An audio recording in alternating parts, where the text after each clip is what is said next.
आज पढ़ेंगे श्लोक नंबर 9। इसमें भगवान आगे बोल रहे हैं। श्री भगवान उवाच अथ चित्तं समाधातुं न शक्नोषि मयि स्थिरम् अभ्यासयोगेन ततो मामिच्छान्तुं धनञ्जय।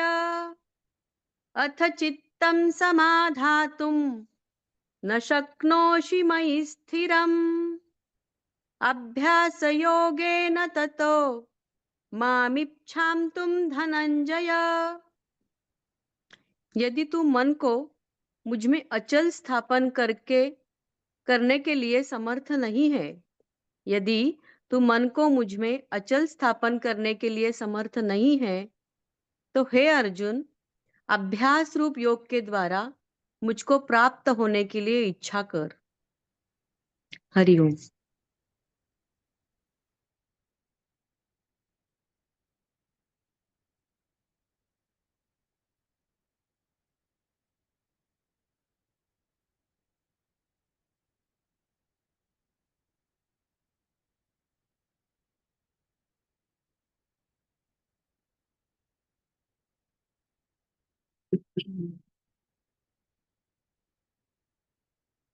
भक्ति योग में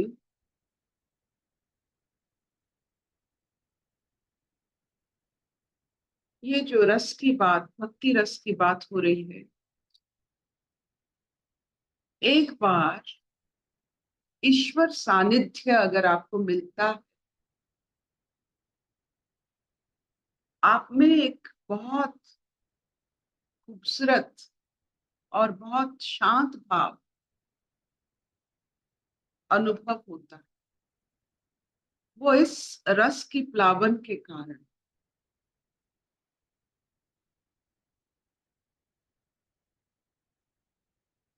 इस भक्ति रस में अगर अभ्यास योग का थोड़ा बहुत साथ मिल जाता है,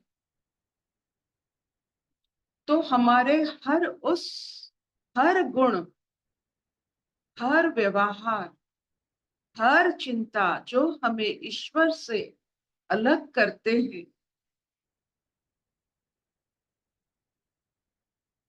इससे हम मुक्त हो सकते हैं। फॉर एग्जाम्पल, एक व्यक्ति का बहुत प्यारा कुत्ता है। वो कुत्ते के साथ अपना मनोरंजन करता है। मनोरंजन। तो एक दिन एक विद्वान इस कुत्ते के मालिक के घर में गए, तो वो दोनों बातचीत कर रहे थे। तो ये कुत्ता बिना द्विधा अपने मालिक के गोद में जाकर अपने मालिक का मुंह अपने जीभ से चाटता है, जिससे वो विद्वान चुप हो जाता है और बड़े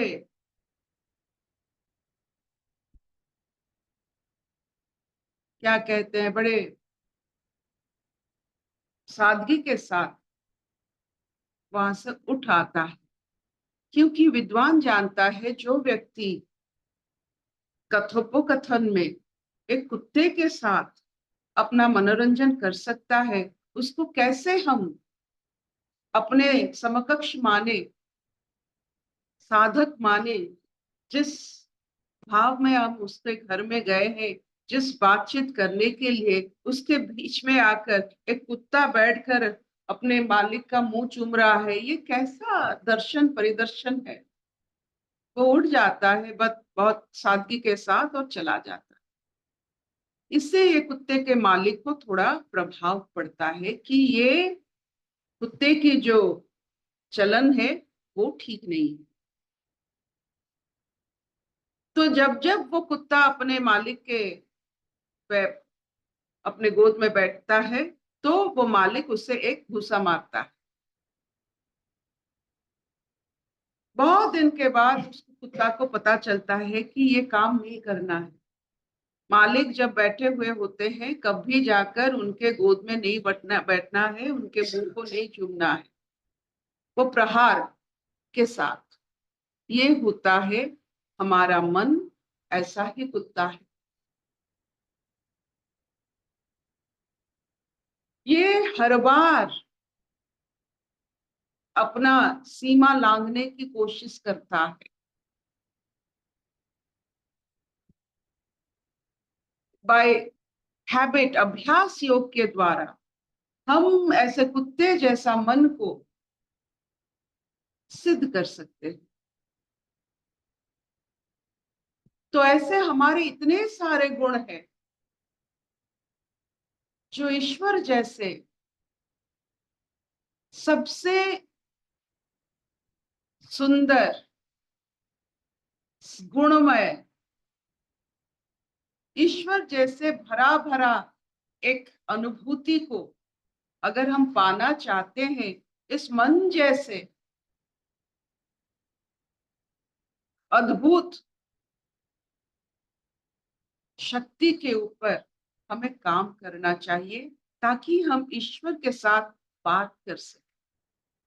ईश्वर के साथ जब बात करते हैं तो संसारिक भ्रम आकर हमको चूमता है, तो ईश्वर के साथ हम क्या बात करेंगे? कैसे समकक्ष होंगे ईश्वर के साथ? कैसे बैठेंगे उनके सामने? वो तो चले जाएंगे। वो तो हर समय आते हैं, हमारे कुत्ते जैसा अनुभव के कारण वो बेचारे चले जाते हैं।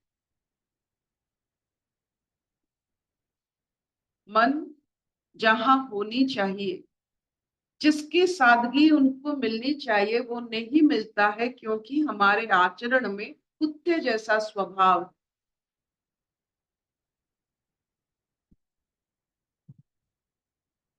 तो ये अभ्यास योग से हम ईश्वर की समकक्ष बैठकर उनके साथ उनके स्थिति पर बड़े प्यार से अनुभव कर सकते हैं। ये मुमकिन है। इसीलिए हम मनुष्य ईश्वर के साथ बैठने उठने की हमारा औकात भी, ये मन के कारण, ये सांसारिक चाटा चुट्टी चुमा चुमी के कारण बैठ नहीं पा रहे।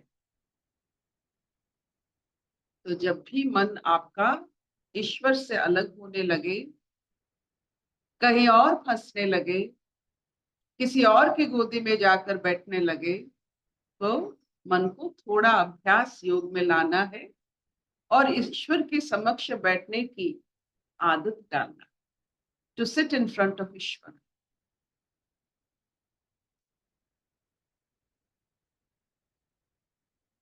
क्या ये हो सकता है? बहुत सुंदर उदाहरण दिए, याद रहेगा। हर समय याद रहेगा।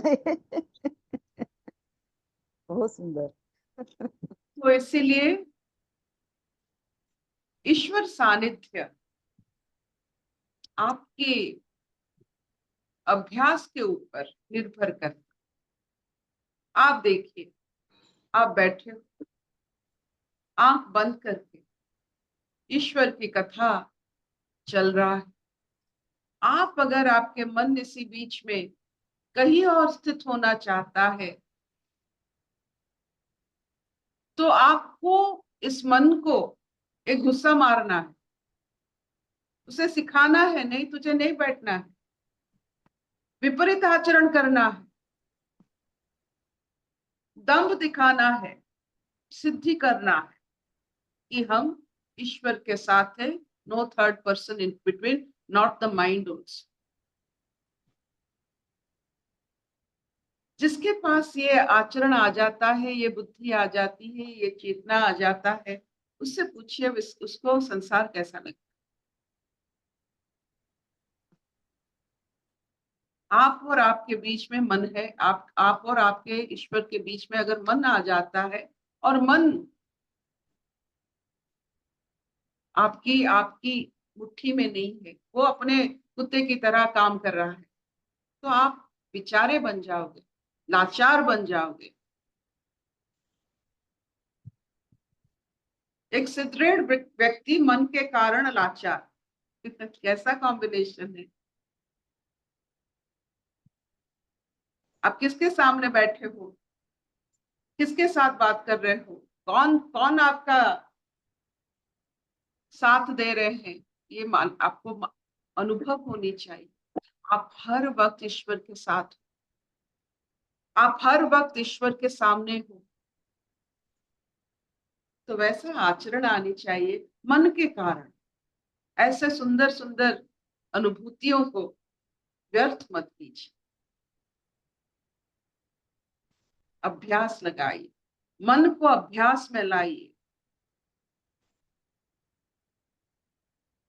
एक बार ऐसा हुआ था, मुझे पता नहीं था, जब मैं बच्ची थी, मेरी माँ, she was a doctor, वो एक डॉक्टर थी, तो वो पेशेंट देखती थी और उनका फीस एक मिलता था, तो वो ड्रॉयर में वो उसे रखती थी। तो वो ड्रॉयर से खत्म होने के बाद ड्रॉयर से लेकर अपने ऊपर चली आती थी, जहां रखना था पैसा वहां रखती थी। तो एक दिन क्या हुआ, वो भूल गई और वो पैसा चोरी हो गया। तो उस दिन मैंने माँ को देखा कि वो कौन चोरी किया उस पर वो बात नहीं कर रही है, अपने मन के ऊपर वो बात करे, तू कैसे भूल गई कि वहां पैसा है। तब जाके मुझे पता चला कि मन के ऊपर भी आपको हावी होना है। किसी को कुछ नहीं बोली, कौन पैसा लिया, कैसे लिया, कुछ नहीं, मैंने कैसे भूल गई, मेरा मन कैसे मेरा साथ नहीं दिया। तो मैंने पहली बार माँ से सीखी थी कि मन को पहले देखो, फिर दूसरे के ऊपर उंगली उठाना। Take your responsibility. क्या इतना चलेगा? चलेगा। अशतो मा सत्गमय तमसो मा ज्योतिर्गमय मृत्युर्मा अमृतंगमय। सर्वे सुखिनः सन्तु, सर्वे सन्तु निरामया, सर्वे भद्राणि पश्यन्तु, मा कश्चित् दुःखभाग् भवेत्। ओम शांति शांति शांति।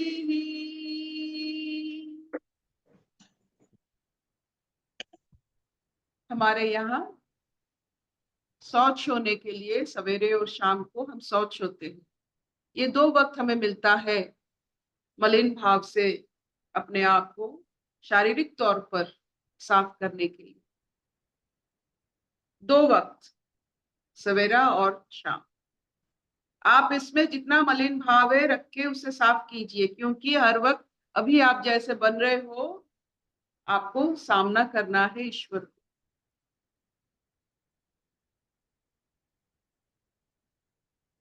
दीदी हमारा मन तो फिर शाम को नहा धोकर मंत्र जाप करके सूर्य नमस्कार करके फिर सामना करना है ईश्वर।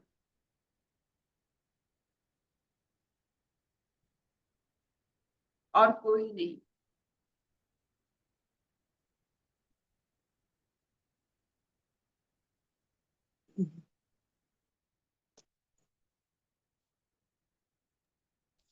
आंटी अभी अभी देखा कि मैं बैठी यहाँ हूँ, मेरा मन 1 मिनट में बाहर भाग गया।